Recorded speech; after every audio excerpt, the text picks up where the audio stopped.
Okay. You Um, just want to be number one, I'll be two, and Natalie can be three. Yeah, that sure. works for me. Okay. Um, when I was need to the, pull up questions real oh, quick. okay. You're good. I'll pull it up on my phone. Okay. So when was the last time you were motivated to do something? Share with your team what motivated you in that situation. You cannot use completing this assignment as an example. I said the last time I was motivated to do something was to study my language skills. So I come from a bilingual family where I mainly speak English, but occasionally and casually I speak in Arabic.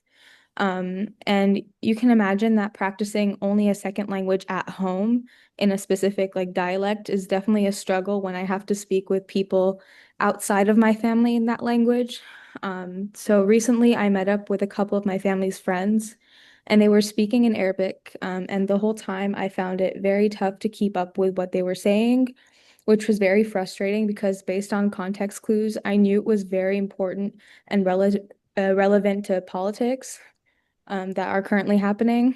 So that experience really motivated me to study the standard Arabic rules and expand my vocabulary. And not only that, but the idea that one day I might be able to speak just as well in my second language as my first is a big motivator. I just put the last time I was motivated to do something was a combination like over the past few years. I've been wanting a boat really bad, and I guess that kind of motivated me to work harder and do better about budgeting my money and saving my money. And I reached my goal of getting a boat at the end of May. And so I guess I was just very motivated to show up to work and perform well and manage money better so I could save a buy a boat. Yeah, my answer is pretty similar to Will's. I said the last time I was motivated was when I told myself that I wanted to save up $10,000. So I worked a bunch of extra shifts and only spent money when it was necessary and just did like all the budgeting, that kind of stuff.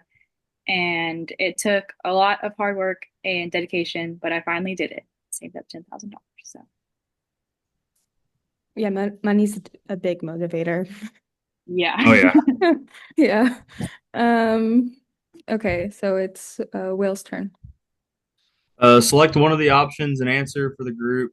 Can you remember an experience in a youth program when you had a voice in the program practice? I guess I did this wrong because I didn't see youth program. I'll just read y'all my answer anyways. But I just put, I remember a recent experience where I built a healthy relationship with a boss at work. I started working in the plant at my job for a month, and my boss and I formed a meaningful relationship throughout that time. Should I go next or You can go. okay, mine is also meaningful relationships, but it's about the youth program. So I said I chose an experience I had where I got to build meaningful relationships. So last summer, I volunteered with a few students interested in special ed. Like at the time, I was a special ed major in a summer program for kids with special needs. And none of us had experience in volunteering as much, but like we also kind of had to lead that program that was all summer and create a bunch of fun activities for the kids to do on the spot, such as like making like art and field games and stuff. And the people I volunteered with were all pretty nervous going into it, but throughout the program, we started getting close, and as we shared a lot of common interests, not just in the program, but also our life experiences and what we were studying. And it felt very fulfilling and meaningful building those relationships because we were all working together for the same purpose, which was to help children with special needs enjoy the most out of their summer break.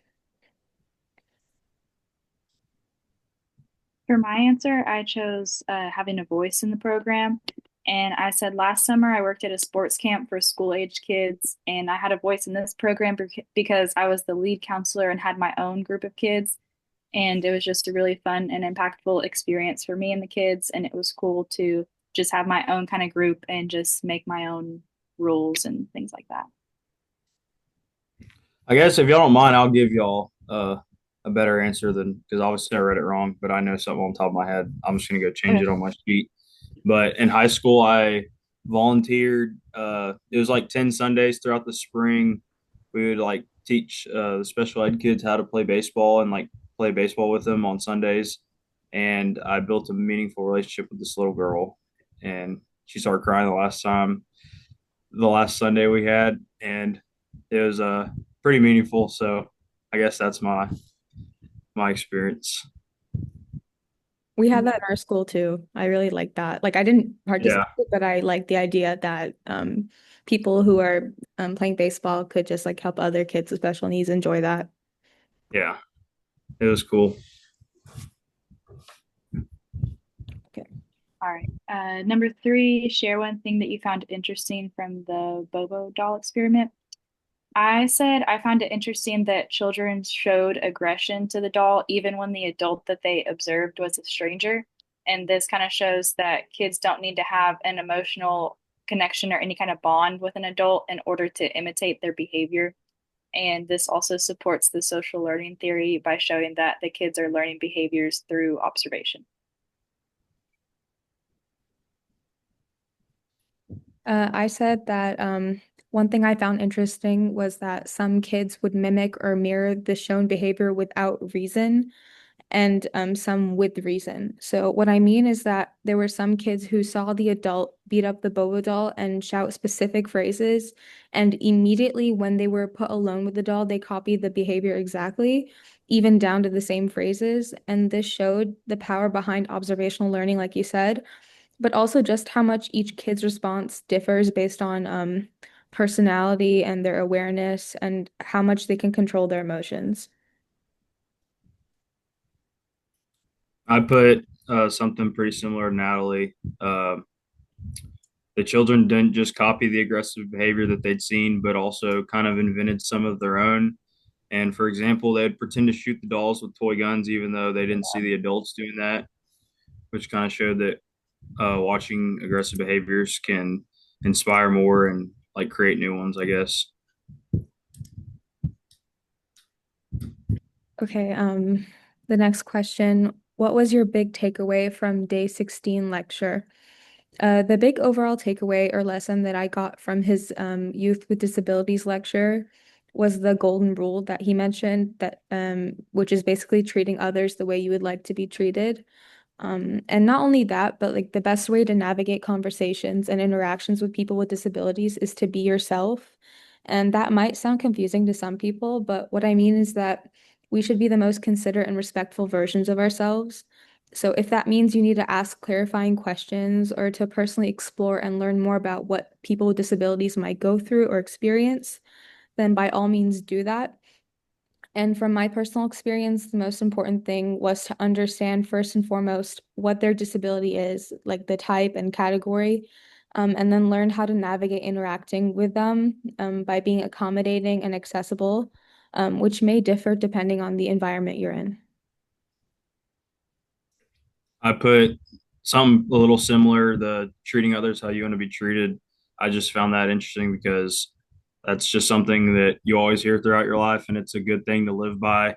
Uh, Dealing with people with disabilities or not, that's just something that really stood out, and it's just something to really live by for sure. I said that my big takeaway from the lecture was to just treat others with respect, regardless of their disability or anything that's going on with them. Pretty similar to Hassan.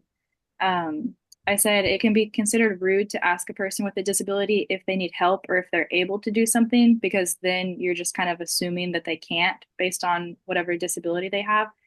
And it's also important to use person first language unless that person specifically doesn't like person first, which, like Hassan said, you can just ask them. Like it's not rude to ask clarifying questions if you're just trying to figure out what would be the most respectful way to approach that situation. Number five, reflecting on day 15 activity, what was the most surprising aspect of the simulation for you, and how has this experience changed your understanding of poverty and its effect on families and youth? I just put the most surprising thing I found during the simulation was how hard it was to manage money. I'm assuming this is the right simulation. I Yep. did that one. I said it really puts things into perspective how people are truly living. It makes me feel bad for people who are having to go through these things, and it makes you really count your blessings when you don't have to deal with stuff like that. And it's sad that people do have to stress about having money to eat or having money to have gas to go to work and stuff like that. Um, okay. I said that I found the most surprising aspect to be that it gave us the option to donate plasma or withdraw money from our children's piggy bank. And I didn't think that was the extent to which some parents have to go to make it by. And it highlighted the effect of the current economic situation on parents, especially in single parent households. I believe the simulation was like a single parent household. Um, and I felt as though I had to prioritize spending and making the best monetary choices over contentment. And a couple of times, the simulation would suggest invitations from close friends to hang out or even attend a wedding. And having to decline those events is quite sad because they're very meaningful.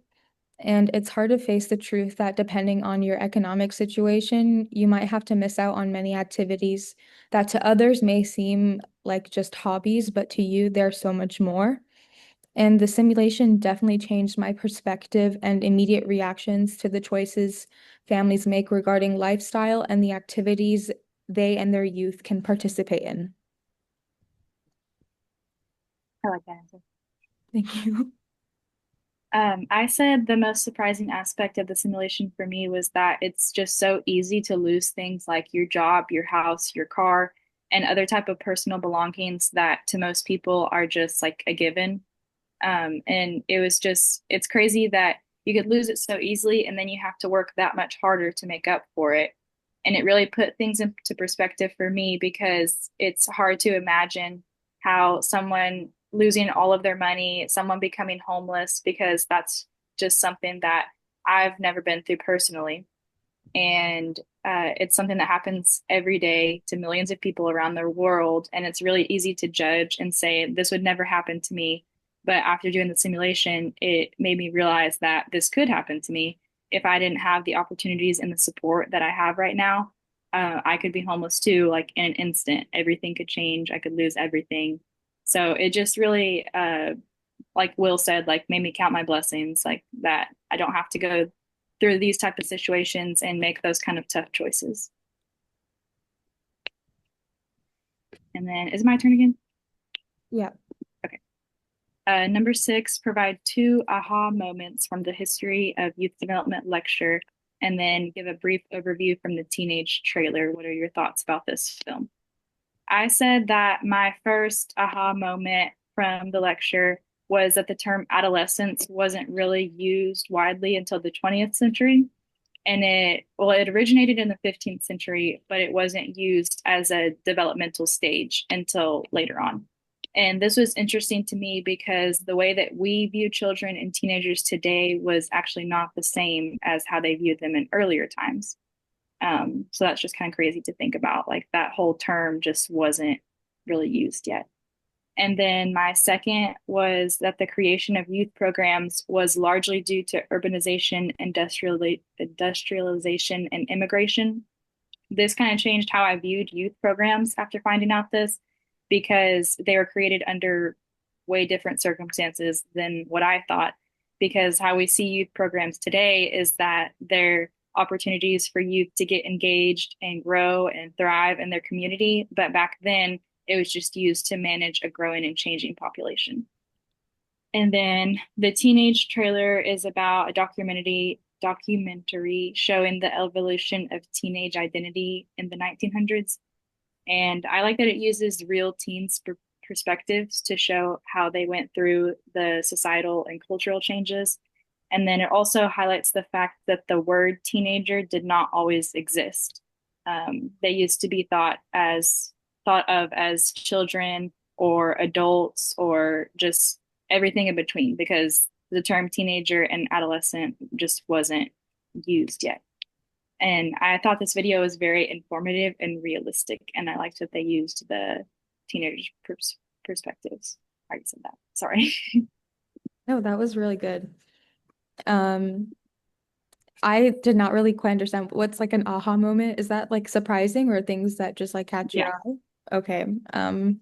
I just wrote like two moments um Mhm. like that. So the first moment is that society has realized the importance of making the most of adolescent life and prioritizing education as a means of maintaining health and longer lives. And the second moment was hearing about just how much communities viewed the idea that if a child was doing anything risky or risky behaviors, then it must be like a direct result of their parent and how they brought them up. And it made me understand how much parents care about how people may view their children and households, because back then, being approved and accepted by their community must have made a huge impact on their lives, and it must have meant a lot to them. And the teenage trailer, like you said, it was describing to us how the term and phrase of teenage life used to never exist, and how adults in circumstances expected children to just accept that immediate transition from childhood to adulthood. And it became even more transparent for teens when they had to be sent to war. Um, and as America began to grow, people realized that there is a value in prioritizing the teenage period of a person's life. And I think this is a great film because I'm sure a lot of people don't realize or take for granted that period of our lives in which we get to grow and explore those complex feelings and values. I just put two aha moments from the history of YD lecture, was just the urbanization of kids moving to the cities to find work and the development of cities in general. I think of it as an aha moment because it's so normalized to go to college and go to school after high school now, but that wasn't really a thing back then. And it's crazy to think about. You were either working or you were going to war, and just pretty crazy to think about that. And then a brief overview of the teenage trailer is how it is growing up as a kid in the 1930s and 40s with World War II occurring and all the culture that came along with it. Yeah. Is it my turn for the next one? Yeah. I think so. Yeah, I think so. Okay. Antisocial quiz 11 was a bit different. I had each of you create a detailed plan to work towards your goal. Please update the group on your goal and what your progress has been. So I said my goal was to socialize and interact with more people throughout my daily life. So specifically, in the plan, I wrote I plan to meet up with a couple of people who are friends of friends that I had never met before at a nearby cafe where I'm staying. And it went pretty well, and I got to make new friends by doing that. And I still plan to continue and practice this goal by placing myself in situations where I get to work on having quality conversations with people I meet for the first time. I Yeah. put one of my goals was to retain information better by reading a chapter of a book every night and trying to retain that information the next day. And I have now finished the book and I remember most of the context that was in the book. I put that my goal was to finish my undergraduate studies and then pursue my master's in speech pathology. And then on the quiz, I said to prepare myself for this goal, I would sit down and research different master's programs since I haven't decided on one yet. And after doing that, I've narrowed down my search to a handful of different schools. Some of them are online and some of them are in person, but it was really helpful to actually do my research and start figuring out where I want to do my master's.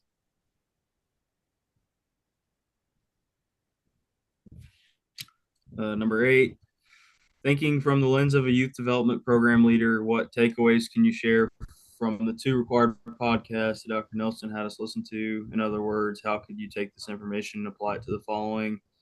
Selection of youth leaders, providing best practices to parents, program managers, or other decision makers, cautionary tales.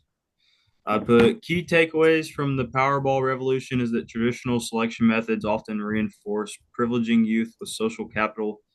It makes the case that lottery based selection methods can diversify representation.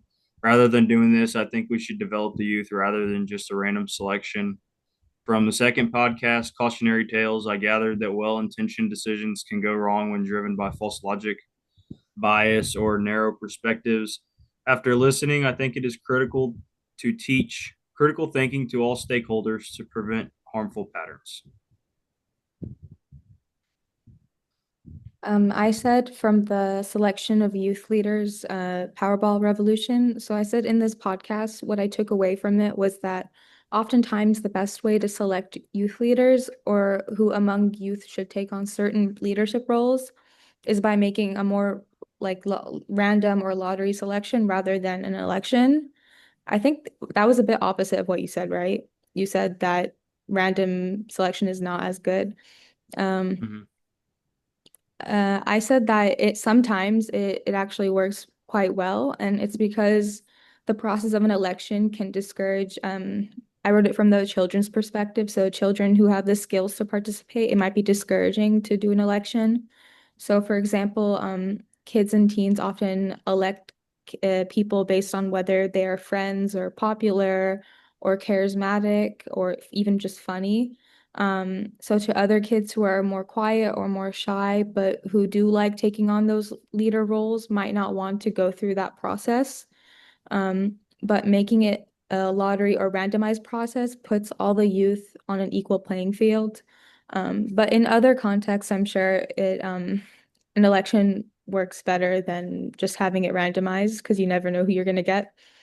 Um, for the cautionary tales, in the podcast, they were talking about how Charlie, who was a conspiracy theorist, who believed and made it a life goal to prove that the tragedy of 9/11 was not a was not a terror attack, but that it was purposely demolished. And then by communicating with people and empathizing and understanding their perspective, he changed that belief.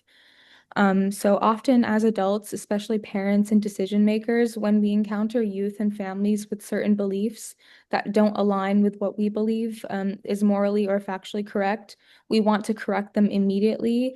Um, but we don't understand the social and emotional impact of a change of belief and what that can do to someone. So when approaching youth or others, we need to find a way to create an environment that is non-judgmental and understanding and try our best to not be too pressuring about that as well. I said that for the Powerball Revolution podcast, one takeaway I had was that wealth does not always guarantee success. So even if you win the lottery, that doesn't mean that you're automatically going to be successful. And you could use that information when it comes to youth programs by choosing your leaders based on character, commitment, reliability, and other good traits rather than just like popularity and wealth and things like that. This could also be a good lesson to teach to the youth that you serve that you should choose people based on better qualities than that. And then for the cautionary tales, I said one takeaway that I had was that we should always listen to the youth's opinion when making decisions about their programs, especially since the programs are supposed to be built upon what is best for the youth and their needs. And then the staff and the leaders should be trained to be unbiased and include the youth in their decision making. And then for number 9, Hassan, did you want to share your screen? Yeah, I'll share my screen. It's fine. Okay. Okay. Share. Can you see my screen? Yes. Okay, so I'll just click on the link. Here we go. So we just go over the answers, right? Create a Google Doc, go through responses and compare your answers. Yeah, okay. So I'm just gonna go through what I put.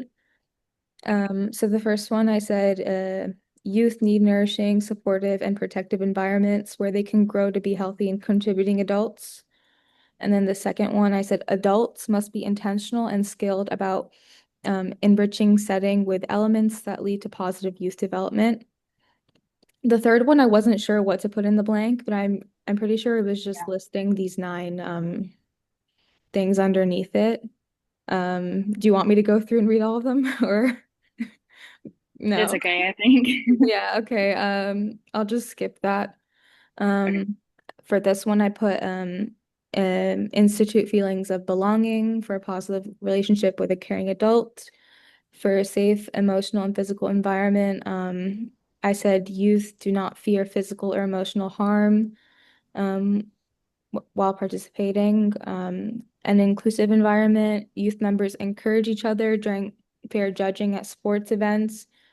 Um, and then provide many forms of recognition, not just to those who excel in competition with other youth.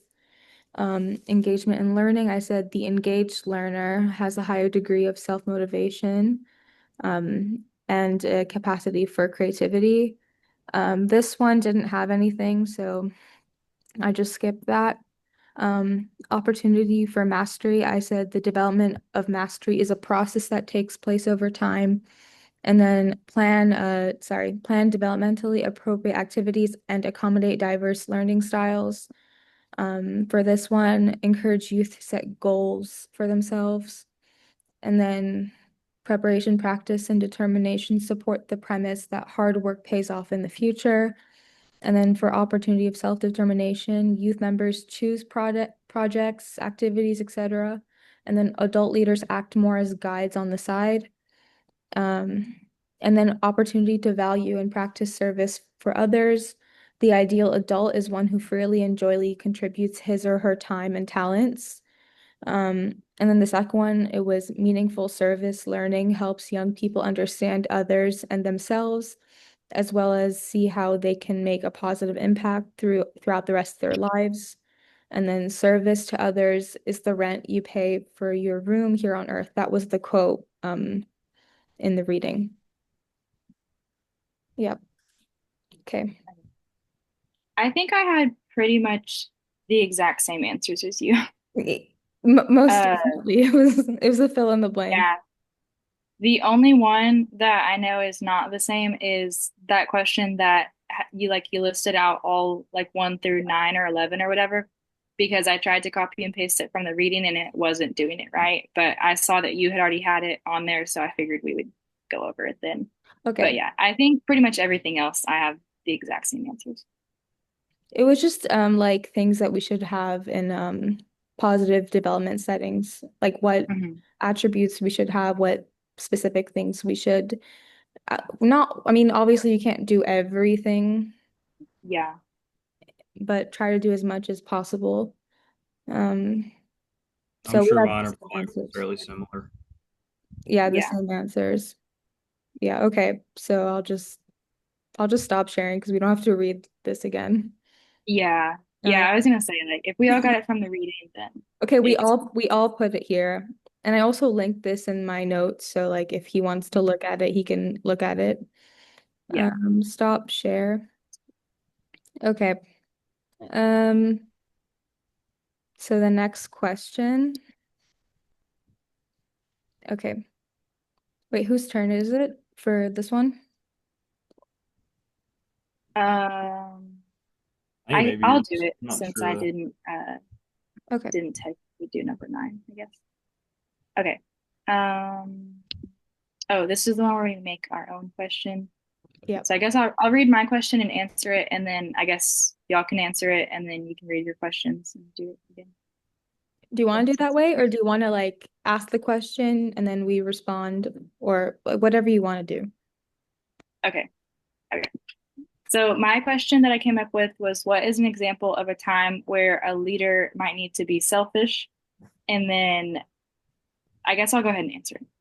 Okay. So I said I got this from the lecture. So I'm sure y'all have seen this example, but I said on an airplane when oxygen masks are released, they tell the adult to put on their mask before helping anyone else.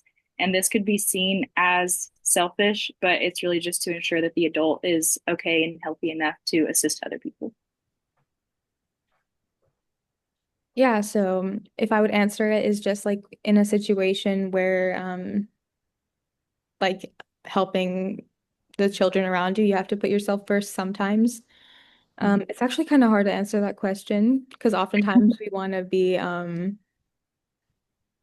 I think just prioritizing if you're in a situation where like especially if you're going through health problems or things like that. You should prioritize yourself, like especially if you're in a working environment, and you're going through health problems, and sometimes it's hard to like take a day off or something like that.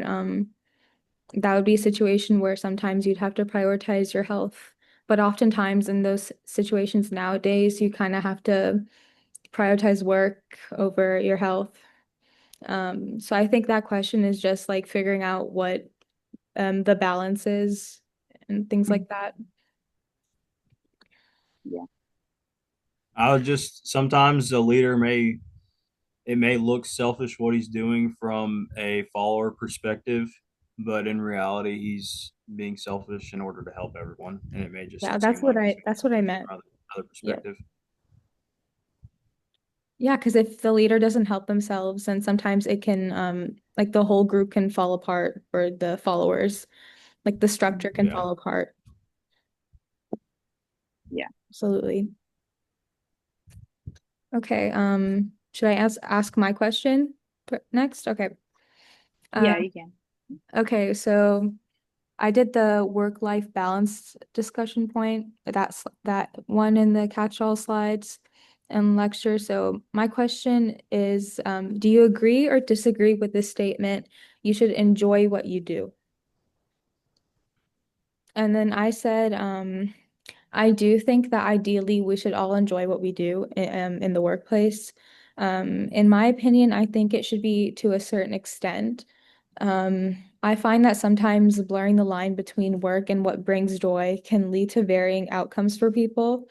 And so a lot of people might be happy in the long run, but sometimes people like having that separation. For me, I love what I've been studying in special education as well as human development. But at times, what I study and observe can be very mentally stressful because I do experience stuff at home as well. That relates a lot back to my future career goals. And then I've just wrote another possible point to bring up. I also don't think everyone, especially nowadays, can always decide whether or not they pick a job that brings joy. I would also say a little bit of both because in a lot of instances, to get to where you want to be, you're going to have to do a lot of things you don't like, and if you want to get to that spot, you're going to have to suck it up and do it. So I would say a little bit of both for sure. Yeah. I think that I would say it is, I mean, I agree it should be a little bit of both, but I think it is also important to enjoy what you do because that also just kind of like motivates you to do a good job at where you're at. And if you don't like what you're doing, you're probably going to not work as hard and not be as motivated and, not put in as much work. But like both of you said, it's kind of hard for everyone to find a job that they actually enjoy. Like sometimes you just have to do what you can do, and things like that. But yeah, I would say that it is important, but it's not always realistic. I just put what conclusions can you draw about work life balance, and I would say it's definitely essential, especially if you're planning on getting married and having kids. If you're single, I think you could work a lot more. But if you put too much time at work and don't spend a lot of time with your wife and kids, your things at home aren't going to be good. And if you spend too much time worrying about that, then your work's not going to show. So I think it's good to have a good balance of both. Yeah, I agree, obviously. But sometimes, like nowadays, like I said before, people don't get to choose that because people need to make money. So they have to often spend more time at work than in their life. Or like remember that simulation where we had to like sacrifice event going out to events or stuff like that. Kind of like that. So yeah. Um Ideally, yes, definitely keeping that balance because if you're not at home all the time, then that can be stressful for people in your household. And then if you're at work all the time, that can be stressful for you. So figuring out that balance and what your goals are and what you want to do with your life is very important. Yeah. I agree. I definitely think that work-life balance is like super important. And it's something that I personally struggle with because I like to work a lot and make money, but I've gotten burnt out a few times by doing that. But also, if I take too much time off and I'm at home all the time, I feel like I just get bored and really unproductive. So it's kind of hard. It is really hard to find that balance of how much you want to work and how much you want to spend at home. And like Hassan said, sometimes you don't get that choice. Sometimes you just have to work all the time to, make money and pay the bills and stuff like that. But I think if you are able to, it's definitely important to find that middle ground that works for you. Yeah.